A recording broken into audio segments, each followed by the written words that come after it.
me and my buddy were going to go to court on Tuesday. And the easiest thing for me and my buddy to do is anybody who tries to open their mouth in court, I'm going to say, have you been sworn in? Yeah, I tried that too. Nobody wanted to be sworn in. So when nobody was sworn in, did they have a court reporter? Was somebody keeping the the recording of the? Yeah. Well, okay. Yeah, I assume so. I didn't ask if it was actually being recorded, but there is a person there. Okay, well, I guess I have to get a copy of the transcript. To me, what I would do is I'd get a copy of the transcript, and I'd file an appeal. And then I would say, on this transcript, I'd leave the transcript, one transcript like original, and I'd make a copy of that transcript, and I'd redact everything that the other party said, and I'd explain it to the appellate court. Nobody came in, and nobody sworn in under oath or affirmation that anything they were saying was true, that any evidence and facts that they were bringing into, they refused to be held liable for. They just brought hearsay, conjecture, and speculation before a tribunal, before a court. So in law, you say in New Hampshire law, for something to be true, just for somebody to be able to press the record, to make a record, to make a recording, they have to be sworn in. And like I said, I'm sure there's some sort of citation there in New Hampshire. It's just not only do I believe that's true, but under the New Hampshire Bar Code Association, section whatever 3, subsection 17 clearly says that any evidence, facts that come before a court must be sworn to be recognized as true, must come forth through either oath or affirmation. I'm sure it's just called a canon code. So I'm sure there's some sort of canon code in New Hampshire that says all facts and evidence that are going to be presented to a court must come through, under oath or affirmation. If it does not come through oath or affirmation, it's considered hearsay and inadmissible. So you see what I'm saying? I would say not only do I believe it's true, but under the canon codes of New Hampshire, it's also true. Okay. You see what I'm saying? I do. I'm just wondering if this 73A that they use to disregard all of that, it's in the family court. That's fine. Like I said, you tell them, you wished to evoke the common law. The family court judge refused to recognize your claim in court. Yeah. So if you already had a claim in a court, the judge could just say, I'm not going to hear it. That's fine. You can't make anybody do anything. Just like I'm sure your husband realized with you, he couldn't make you do anything. Mm-hmm. Just like I said, so a husband and a wife, it's just like your kids. I can imagine you trying to make your kids do something. You try to make your kids do something nowadays, you're going to jail. So everybody knows you can't make anybody do anything. So if the judge just says, well, I don't want to hear it at this time, and then you just, give them a notice of error. I don't know if you guys did that. I don't know if you and Gus did that, any kind of notice of error. Yeah, it was denied. Okay, no, it was okay. It was okay. If you did a notice of error, what was the notice of error about? What did it say? Let's see.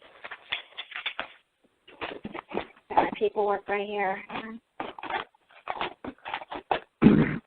Actually, be easier on the computer.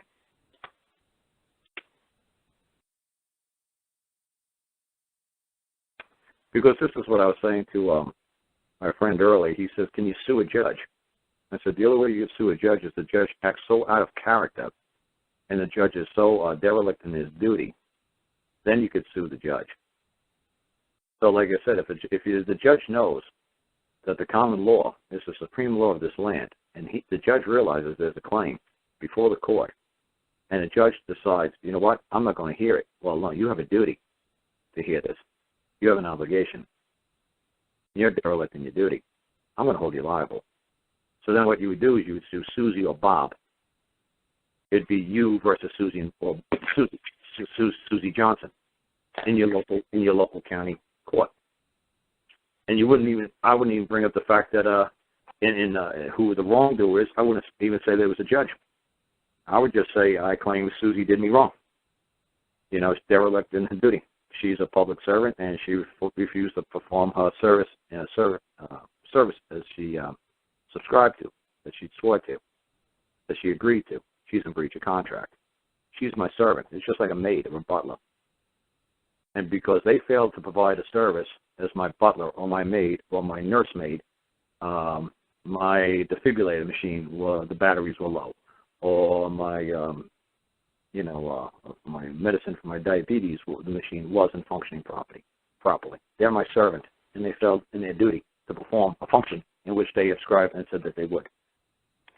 You see what I'm saying? In order to do that, I need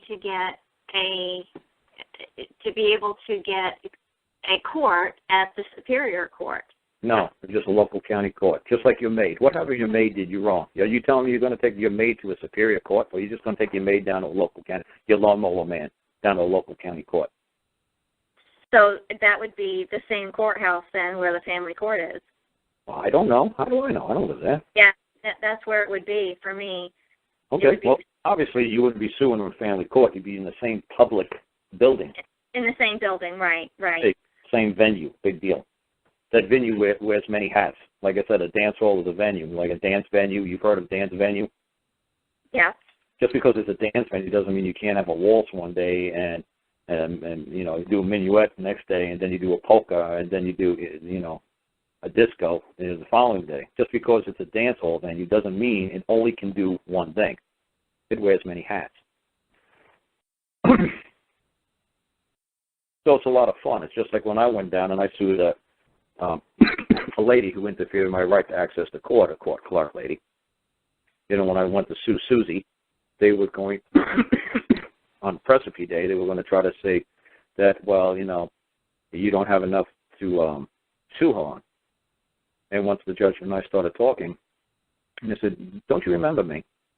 And he looked at me. He says, what? I said, remember I explained to you a couple of years ago the difference between legal and lawful in open court? He's like, holy cow. And I could see his eyes light up like a pinball. It's like, I remember you. He's like, I'm going to recuse myself from the case because I know this clerk lady. And she's a good friend of mine. I said, look, if she's my next door neighbor, she's probably the greatest lady on planet Earth. I'm not saying she's not a great lady. I'm saying I'm sure she's the sweetest, gentlest, nicest woman on planet Earth. I'm saying as a court clerk, she's derelict in her duty. And I'm going to hold her liable for failing to carry out her duty. Because for her failing to carry out her duty and her obligation and responsibilities to me, this caused me loss. And I'm going to claim compensation so she doesn't do it again. You see how simple it is? Yeah. I guarantee they would say, oh, you can't sue a court clerk, you can't sue a magistrate, you can't sue. Oh, really? I'm not. I'm suing Susie. Susie was derelict in her duty. Susie is a public servant. I'm the public. She did not serve me. I want compensation. End of story.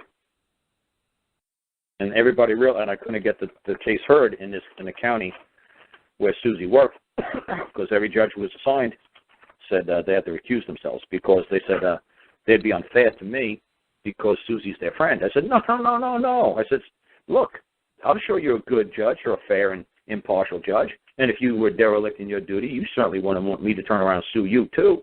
So I said, I'm sure you're going to be a more than fair and just judge. And besides, it's going to be up to the jury to decide. It's not going to be for you to decide. The jury's going to determine the law and the facts. You're just going to sit there as a referee. You're just going to sit there as a witness. You're not going to control the flow of the court. This is my case. I'm going to control it. Well, that's what I haven't been able to do like I said, just because you don't have enough experience or enough practice or whatever, you don't understand how this works. So that's what I say to people all the time. I say, like with Gus, hopefully Gus will help me do DVDs. I'm not sure. But like I said, at least it's getting close to wintertime now, and I'm realizing I'm spending more time inside the building. And I'm just going to actually just do a flow chart and say if the judge does this, do this. If the judge does that, do this. If the judge fails to do this, do this. And I'm just going to make a big flow chart. We're working on that ourselves, actually, that very thing. Yeah, because we want to do some mock trials and do a flow chart just like that so that we can prepare for our hearings coming up. Right, because it's like I've been doing this for many years, and like I said, I've been studying this for many years, and it's easy for me. And then when I realized when you guys are trying to do it, it's blown up in your faces. And I was like, oh, I mean, one guy's got it down good, some guy named Mo in England, and he's like a carbon copy of me. It was hysterical. What he did in court is what I would do in court. It's like, wow, I'm rubbing off on somebody, and somebody is, it's like, thank God I don't have to be there. Thank God somebody else is there to perform like I do, say what I do. Would you basically be like, say he's a smart aleck? No, he's being literal. Everything is expressed, nothing's implied. I mean, it's deadly accurate, and it drives them nuts because it's minimal words, and it's right to the point, and they're not allowing them to have any leeway. There's no wiggle room. 2-3 words, boom, done. That's it. I have nothing else to say. It's like you're derelict in your duty. There is a common law claim before this court. Are you not going to hear the matter? No. Can you give me the point in law of why you won't? Can you give me the conclusion of law, the statement of facts, why you won't do it? No, you won't. Oh, you won't? Okay. Then I guess we're going to have to ask your supervisor why they failed to train, discipline, and monitor you properly, because you have an obligation and duty to perform. You don't wish to perform? No. Good. That's lovely. What's the name? Susie Johnson? Okay, Susie Johnson. You refuse to, perform your duties and obligations as that of a magistrate or a judge? Okay, that's fine. Not a problem. Is there anything else we need to do today then, Susie? Seeing how, you're just going to do whatever you wish to do. Not what's required of you, but whatever you wish to do.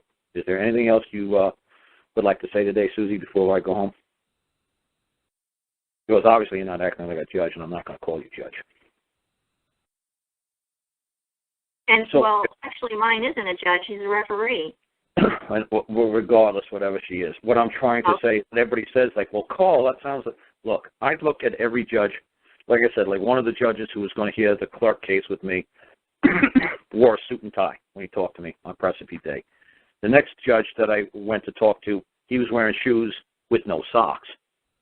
So, see, when I talk to a judge a certain way, I'll talk to him, one judge this way, and I'll talk to another judge that way. So people try to call me up on my show or during the week, say, but Carl, you said that you'd go after Susie Johnson, you'd be slapping her around in court. That's right, maybe. If Susie gives me an attitude, I'm going to give her an attitude. If she's polite, I'm going to be polite. It all depends, like I said, because every situation is unique. Every judge that I'm looking at, even Bollig would tell you, the first judge, I only put 2 or 3 sentences into the court. That first judge knew exactly what I was doing. Me and him were 100% on the same page. The next judge, me and him were about 85% on the same page. So I had to talk to him different than the first one. The first one, I didn't have to say anything at all. The first one knew exactly what I was doing. Knew exactly what those 2 or 3 sentences meant. He was dead on. He knew exactly where I was going. I didn't need to stand up and explain anything. And he explained to the other side exactly what he's holding in his hand. Like, you realize when I'm holding my hand. You know what they wish. You know what's going to happen. You know that it's never been successful in the history of England. You do know this. So the judge knew exactly where I was going. That there is no way in the world the Crown could ever win when there's a claim of a man before the court.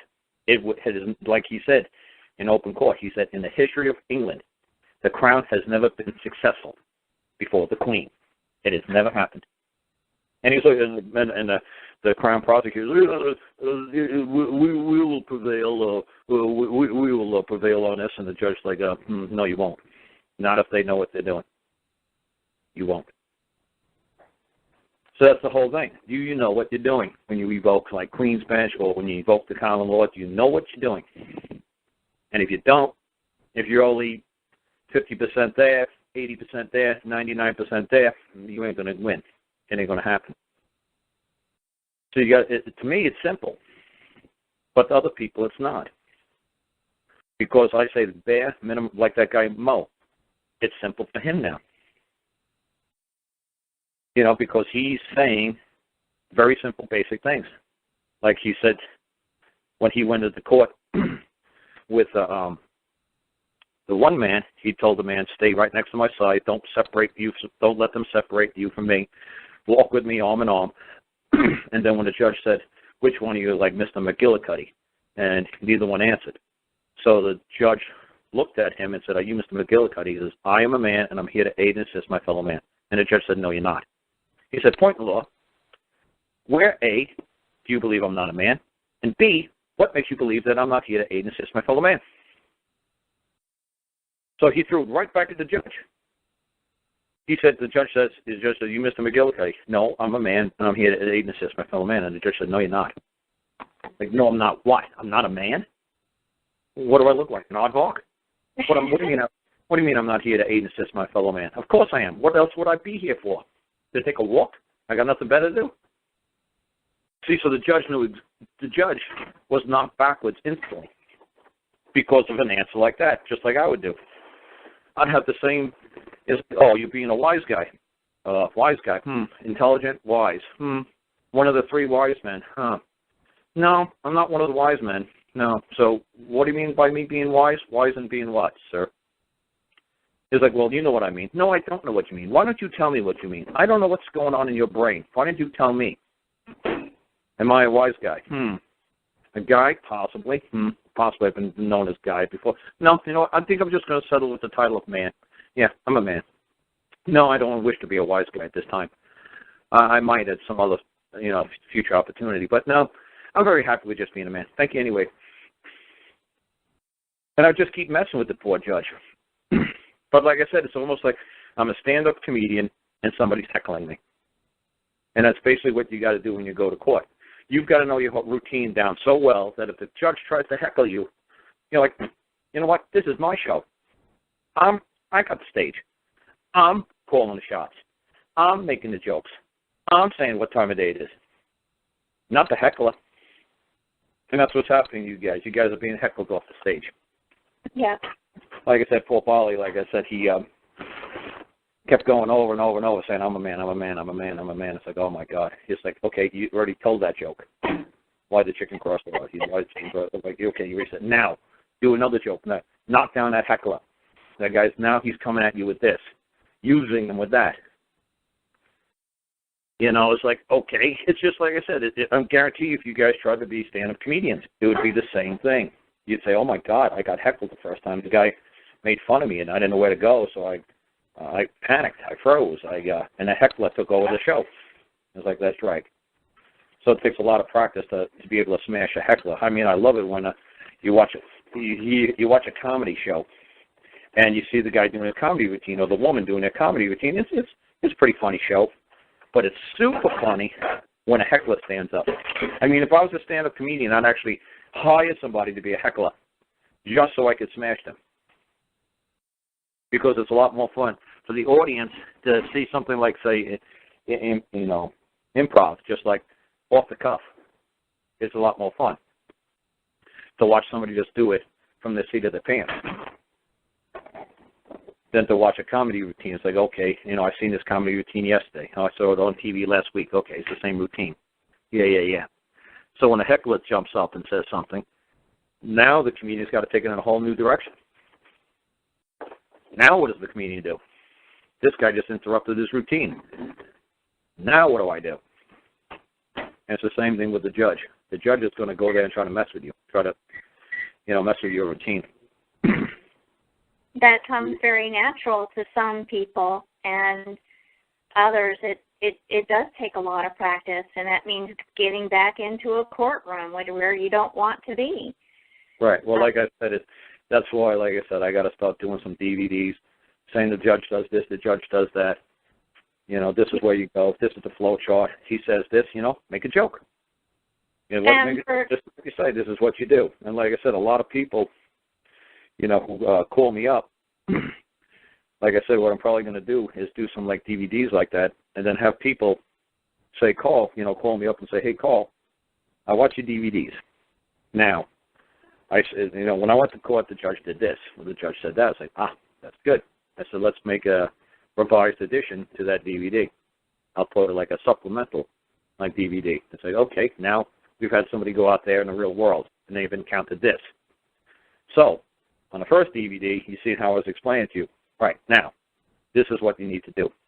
Because, like I said, there's no way in the world I could tell you every single scenario that could possibly happen and depends on the temperament of the judge, the age of the judge, the race, the sex of the judge. Everybody's going to have their own way of judging. Everybody, we're not dealing with a machine yet. The judges out there, we're not putting an IBM punch card in, and the judge is a machine and saying, okay, this is the fine, this is the penalty for that code violation. So we're dealing with human beings still who have emotions, who are, they see how you're dressed. They're going to treat you a different way than somebody wearing a three-piece suit and tie, or somebody's wearing flip-flops, and a beach hat. It's going to be almost the same exact case, almost the same exact scenarios, the same exact, controversy. But because you're wearing a three-piece suit and tie, the judge is going to rule in your favor. Because this guy's wearing a beach hat, this guy's going to lose. To me, it's ridiculous and absurd. But like I said, to try to figure out every single combination that could possibly happen in an open court, why the judge ruled for this man but not for this man, is almost impossible. So what I try to do is just knock down the probability of what's the odds of the judge going this way or that way. And if I see a judge going this way, I'm going to go this way. If I see him going that way, I'm going to go that way. So like I said, when I went to Chicago and I was helping a guy in Chicago court, it was very simple. The judge said to him, who put this notice into the court? Who put this notice into this case? You better take this out immediately. The guy didn't know what to do. The guy looked back at me and it's like, tell him, practicing law from the bench, like practicing law from the bench. And the guy was like so scared out of his mind, he just like looked around and he said to the guy's attorney, did you put this notice in the court? Did you make the claim for like a common law claim? Did you put this? And the judge was like, not me. And the guy looked at him. He said, did you do it? And the guy just like looked at him. He didn't say a word. He said, you better remove this from the case. I was like, it's like, Judge, is the judge practicing law from the bench? Are you giving me legal advice? Are you giving me advice from the bench? Are you telling me to do something? So like I said, but if you don't understand, if the judge tells you to do something, it's like, wait a second, are you giving me legal advice? Are you my counselor? Are you my attorney? No, I'm telling you to do something. Okay, then are you communicating a threat? If I do not wish to do such an act, are you going to hurt me? Are you going to put me in a cage? Are you going to fine me, penalize? Are you going to take my property from me? Are you going to take my money? Why are you getting, why are you ordering me? Are you ordering me to take that out of the case? Put it in the form of writing and order me. And then the judge in Chicago said to him, he's like, are you trying to practice law? You got a law license? And I was hoping the judge was going to say that to me. Because all I said to the judge is like, practicing law without a license. Let me see. I'm in Cook County, Illinois. You know what? Here, let me ask his lawyer next to him. Hey, lawyer next to him. Yeah. You got a law license? What? You got a license on you? He'd be like, well, no. It's like, that's right. Nobody has a license in the state of Illinois, do they, to practice law? That's ridiculous. Because law is just an opinion. It changes all the time. There's no set rules in law. Law is fluid and dynamic. Law is just based on opinions. So how would you obtain a license for an opinion? So to have an opinion in the state of Illinois, I'd have to have a license to have an opinion. To practice opinion, to opine, I'd have to have a license. Does anybody have a license? No, Judge. I don't think there's any single lawyer. I think the prosecutor. He's a lawyer, right? Yeah. Oh, does he have a license? Well, no. Well, then I guess we better just close down this public courthouse until we get everybody licensed here. Because there's nobody running around this building with a license, so I guess this is a very, this is, what is illegal, Judge? Is it unlawful? What, people should get in trouble for practicing law without a license? Is that what you're trying to say? So I guess everybody in this building should all go to jail? Is that what you're trying to say? All the lawyers should go to jail right now? So like I said, just keep messing with the judge. But it all depends. Some judges are sweet, some judges are, and it was funny, the lawyer for this guy, when we walked out of the courtroom, the judge, the lawyer guy said to me, he started laughing his ass off with me on the hallway. He says, I've been before this judge for like 20 years. I have never seen this judge so mad. I have never seen him raise his voice. I have never seen him totally lose his cool like he did today. I have never seen that. He says, what a lot of fun that was. And me and the judge, the lawyer, were laughing like crazy. And the poor guy was like, well, wait a second, this isn't funny. I said, look, I don't know how to explain this to you. You haven't even been charged with a crime yet. And the judge knows it, but the judge wants you to plead guilty. Guilty to what? You haven't been charged yet. That's what we put into the court. And that's where the judge is going ballistic. You'd love to plead. You'd love to plead guilty or not guilty. You'd love to plead, but we're just waiting for the charge.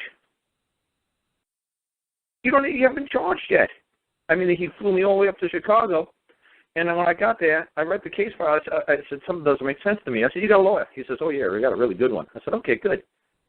I said, because something doesn't make sense here. I said, what? I don't see a charge.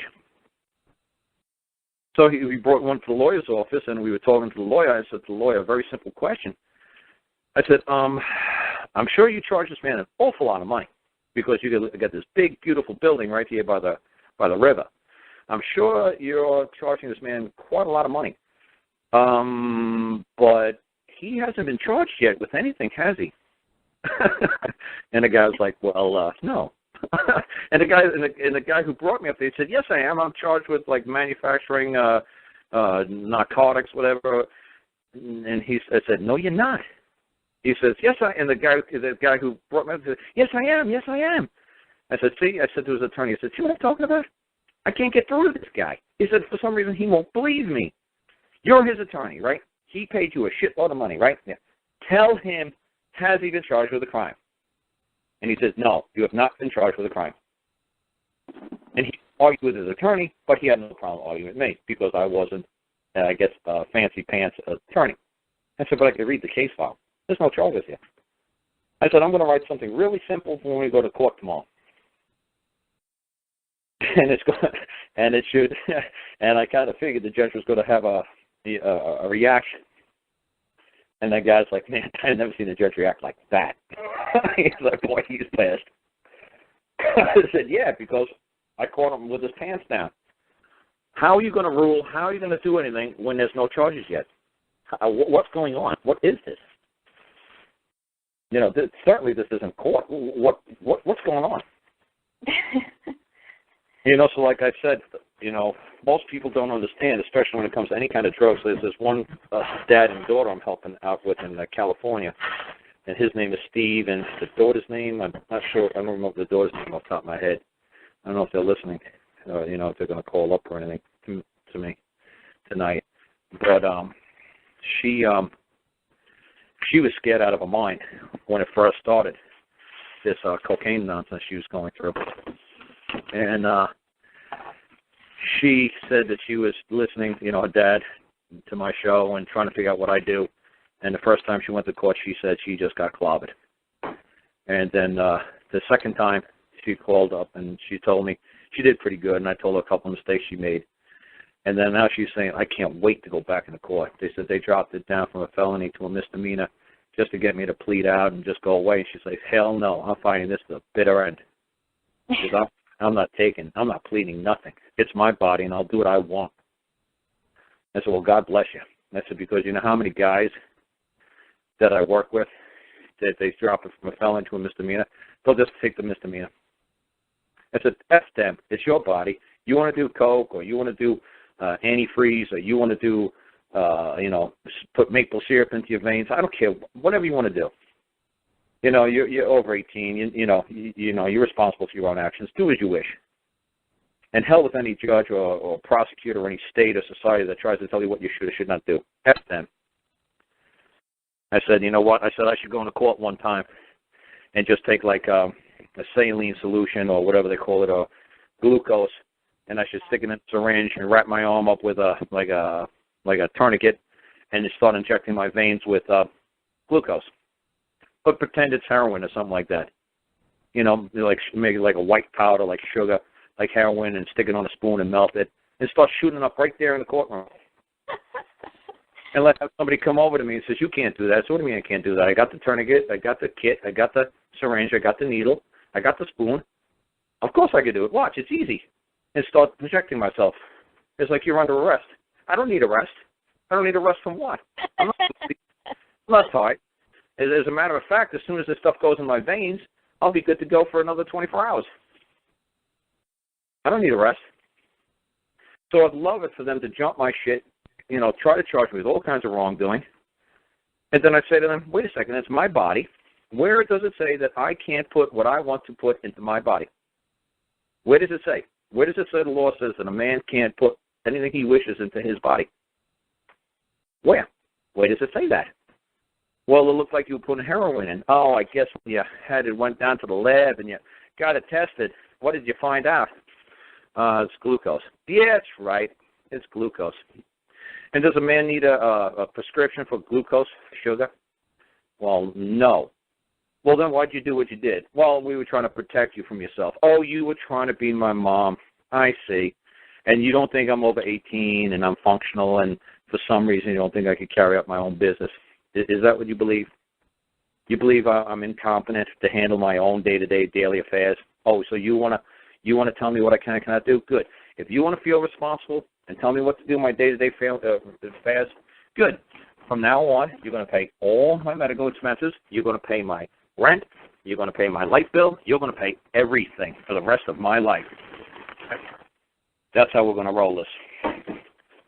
You want to play mom and dad? You want to tell me what I can and cannot do? Good. You know what? I figured I might live another 40 years.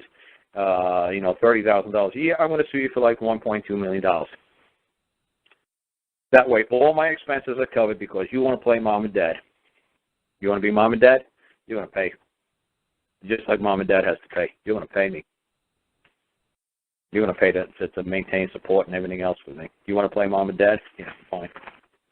So that's what I told people. I said it'd be fun. When I got some time to kill, just go to court and do some silly shit like that. Just let them arrest me. And that'll be it. You know, I'll start setting like a precedent like that, saying, just because a man sticks something in his arm, you have no right to jump him and interfere with him and touch him and stop him or even talk to him while he's doing it. Don't even talk to me. I'm concentrating here. I want to make sure I hit that vein or artery, whatever you stick it in. Don't distract me. I'm busy over here. You guys just do whatever you're doing over there. I'm busy over here.